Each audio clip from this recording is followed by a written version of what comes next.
Okay, I know you guys got a lot on the go here, and Dallas really wants to get out of the house. So, um, not often you get the chance to hop on with two superstars, but today, joining us in the KX Country Clubhouse, you just sold out, Alexander. You sold out the Danforth Music Hall in Toronto the other night.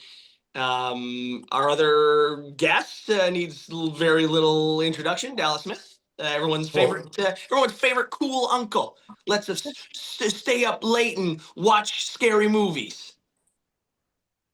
He I'll didn't, take it. he didn't like that. So, Dallas. I mean, Alexander. We don't have to tell you, Dallas pretty popular here in Canada. I mean, I don't know how they haven't put your face on like the $100 bill yet.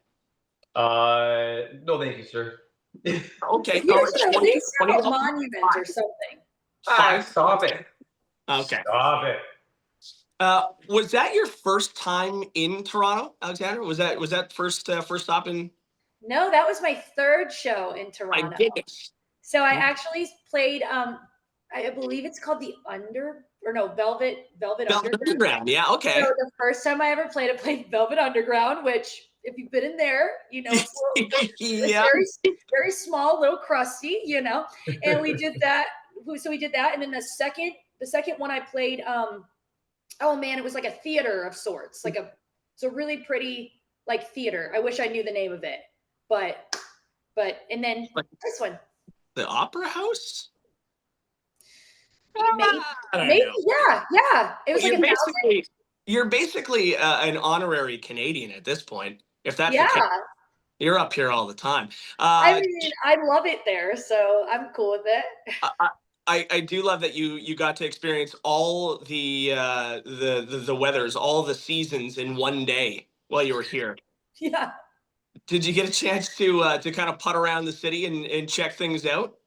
We did, yeah, we did. It was we did a whole radio day that day. Dallas and I Yeah, did. that weather sucked. Yeah. That was the worst.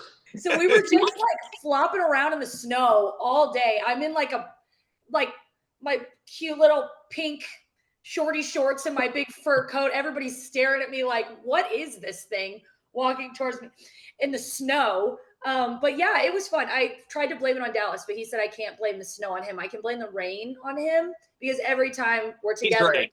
Something's happening. Like it's either pouring down rain and we're shooting something outside, or we're tramping around in the snow to see radio stations. So yeah, I always blame Dallas for the rain. yeah. Every day it's raining. Damn you, Dallas Smith. Yep. Did you load up on any Canadian snacks while you were here? Did you get the ketchup chips? Did you get the coffee crisp? Okay, so yes, and yes. Okay, yes. All right. Guys, I don't know how I feel about the ketchup chips. I just not my flavor. I'm with you. Not my flavor combo. There is a different one though that's like an All dressed. Yeah. All dressed. Yeah. I like those. I Yeah. like those. Those are really good. And I like the coffee crisp too. Wait, did you just say you don't like ketchup chips? Yeah, I don't think I do. I'm sorry. You don't like them? I'm not a big fan of the ketchup chips, to be honest. It's not my first choice. That's it. Yeah. This is why they haven't put you on the $20 bill. That's well. I mean, I just have to be honest with you. Not gonna get no with that attitude. So, I mean, sold out show at Danforth a few weeks ago. The crowds have been, I mean, did you ever in your wildest dreams imagine, people singing back these songs that you've written as loud as they do? No, it's everything I've ever wanted though. I came up, I started from the very bottom. So I came up playing bars and birthday parties and any chance that karaoke nights, any chance that I could get on a stage to sing, I did that. So, played for a lot of nights where it was just, two drunk guys on a bar stool. And that was pretty much it, who were screaming at me to stop singing so they could turn the game up. So, I'm very, very grateful. I've been through all of that. And so I would just lay in bed and daydream, and just dream about nights like the one we had in Toronto. So, and couldn't imagine doing it not in the US either. I mean, like it's just really, really cool. And every time I come there, it's a night I'll never forget, truly. And the crowd, I mean, obviously went wild when you announced you had a special guest. Dallas came out to perform the new single, How Do You Miss Me? How did this all come together, by the way? Like, how do you guys know each other? Did you just meet in an elevator one day and you're like, you're a musician, I'm a musician, let's do a song together? Like, how does that all work? Can you imagine? Yeah, not quite like that. Yeah, but this song is off the record that I released 14, 15 months ago. It's one of those songs that my trusted friends that I send songs to, and then like when they've first been recorded, like which one grabs your ear? Which one do you think should be a single? Which one do you like? This one was like a lot of them picked a single, but yeah, for whatever reason, we never got to it as a single in Canada. And at this point, the song, like I said, is that old. It just needed to be refreshed, or sort of like it just felt stale to me to just release a song off that record. So it really lent itself to being a duet. And I kind of seen Alexandra, the Jelly Roll stuff, and management as a connection with her management or whatever's going on there. It was just like one of those things where it just kind of like, let's give it a try and see what happens. And Alexandra sent back some stuff that she had cut, and immediately it was like, yeah, of course, she's got that great range, and her voice sounds really, really great on that track. So I'm very, very grateful to have her on this song and go through this experience with somebody that I've never met before. And I think that we're developing a friendship, and that's a fun thing to go through with a song. Yeah, that's really good. And you guys, I mean, you guys have both collabed. You mentioned the Jelly Roll thing. I know, and you guys are friends too. You and Jelly Roll, right? You mentioned you guys are pals. Has he given you any advice? He seems like a good guy to go to it for advice. So much advice. And everybody who knows Jelly just kind of laughs about the fact that, first of all, he walks in and he just, without even trying to, drops these like bombs of knowledge on you. Like before, like, he would come through my dressing room and he'd be like, "What's up, AK? How you feeling?" Blah, blah, before I go on stage, and I'm like, "Oh, feeling good, whatever." And we just be like shooting it back and forth, and then all of a sudden he just drops some like crazy words of wisdom that I will forever remember. But you know what I mean? Like he's just he's really, really great. He's like a big brother to me. It was really cool. I got to do a collaboration with him on the Twisters soundtrack, a song called "Leave the Light On." Huge. And that was massive. Just getting to be a part of his art is the biggest blessing of my life, and I love him to death. Yeah, he's really great. And Dallas, obviously, I mean, you're no stranger to collaborations as well. You got one, and this is actually, I wanted to ask you something, and it's not necessarily a bone to pick, but I did have a question. You came to Toronto last summer to play with Hardy. Yep. You guys have a song together. Yep. Didn't play it. Hey man, it was his show. He asked me to come and like if I would come up and do a song with him, and I just assumed it would be that one. And he's like, no, can you do Wasting Gas? He's like, I love that song. I'm like, yeah, man, whatever. It's your show, dude. I'll do it. It wasn't a surprise though. Yeah. It was a blast, man. It was really great. And yeah, I mean, just somebody with that following and that much respect in the country community, right? Him to invite me out and then ask me to do one of my songs. That's pretty rad. It's a great moment. And I mean, you got a few of them. I think it's 14 number ones or something here, and your trophy case is just full of Junos and all the awards that Canada has. My trophy case is my closet, my friend.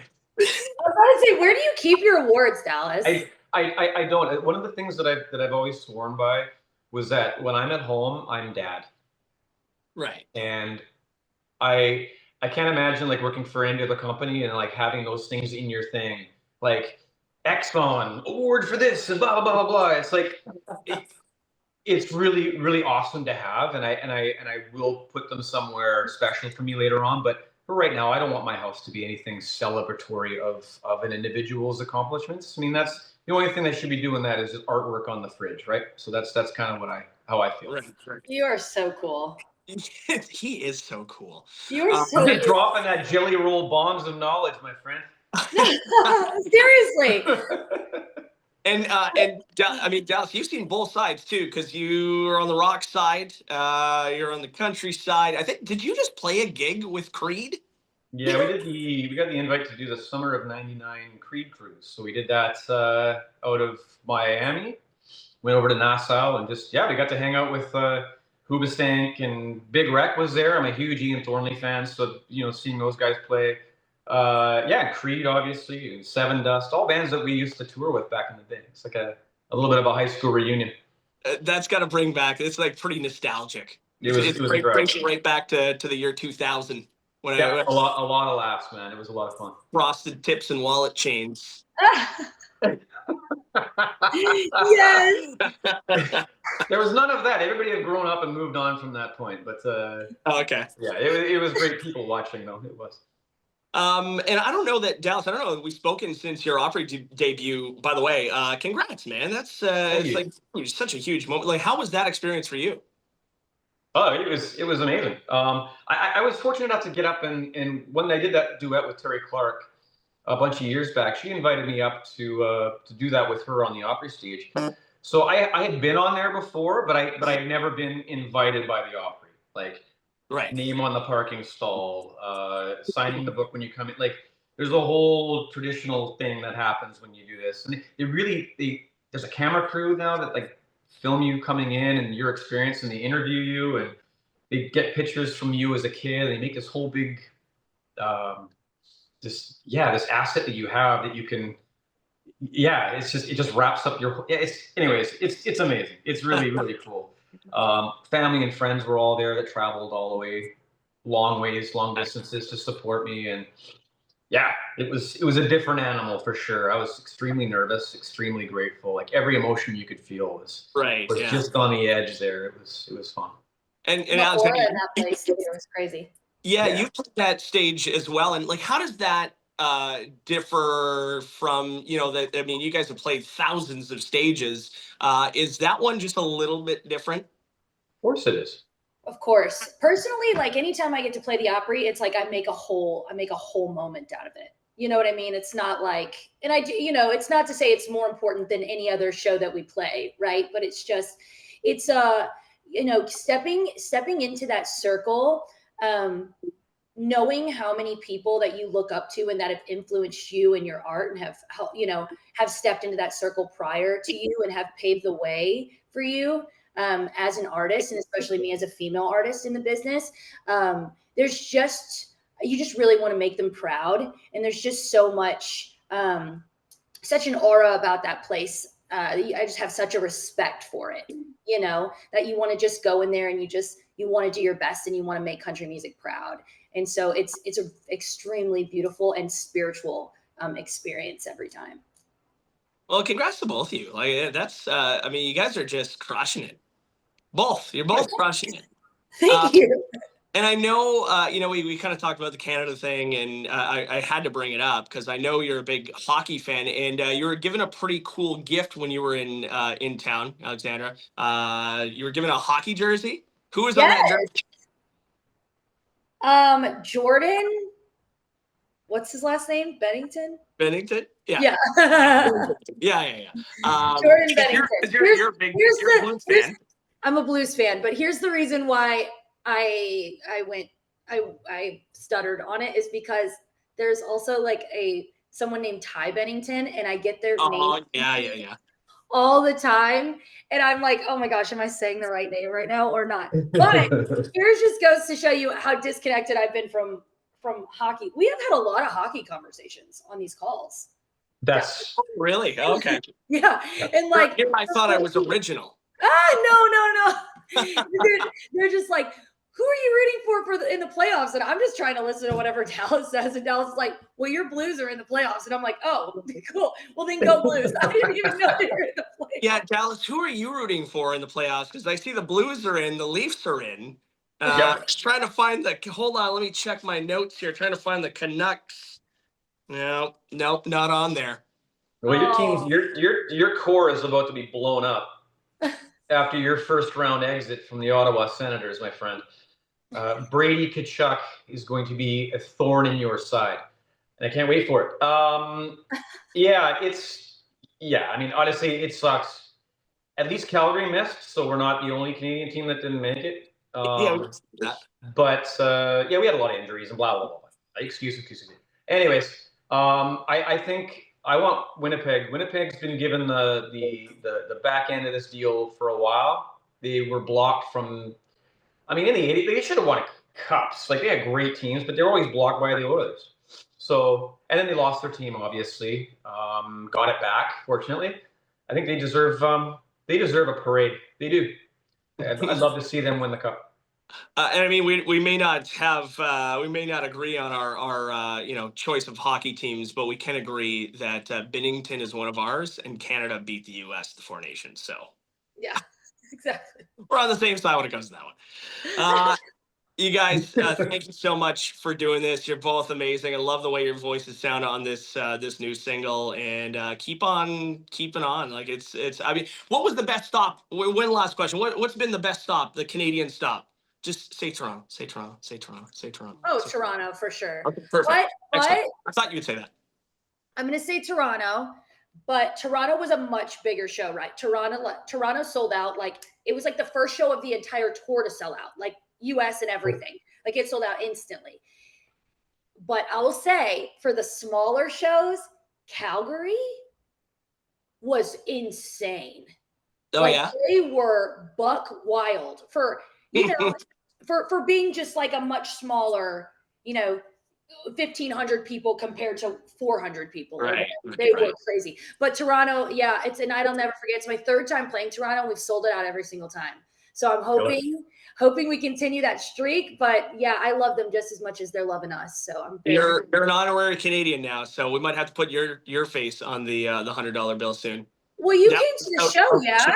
Chips thing. So yeah. You came to the show, yeah. Yeah? You liked it? Yeah, heck yeah. Good. I was one of the ones screaming. That was me. I thought I heard that. Thank you for coming. That means a lot. Thank you guys so much for doing this. Wishing you all the best. Thanks, bye.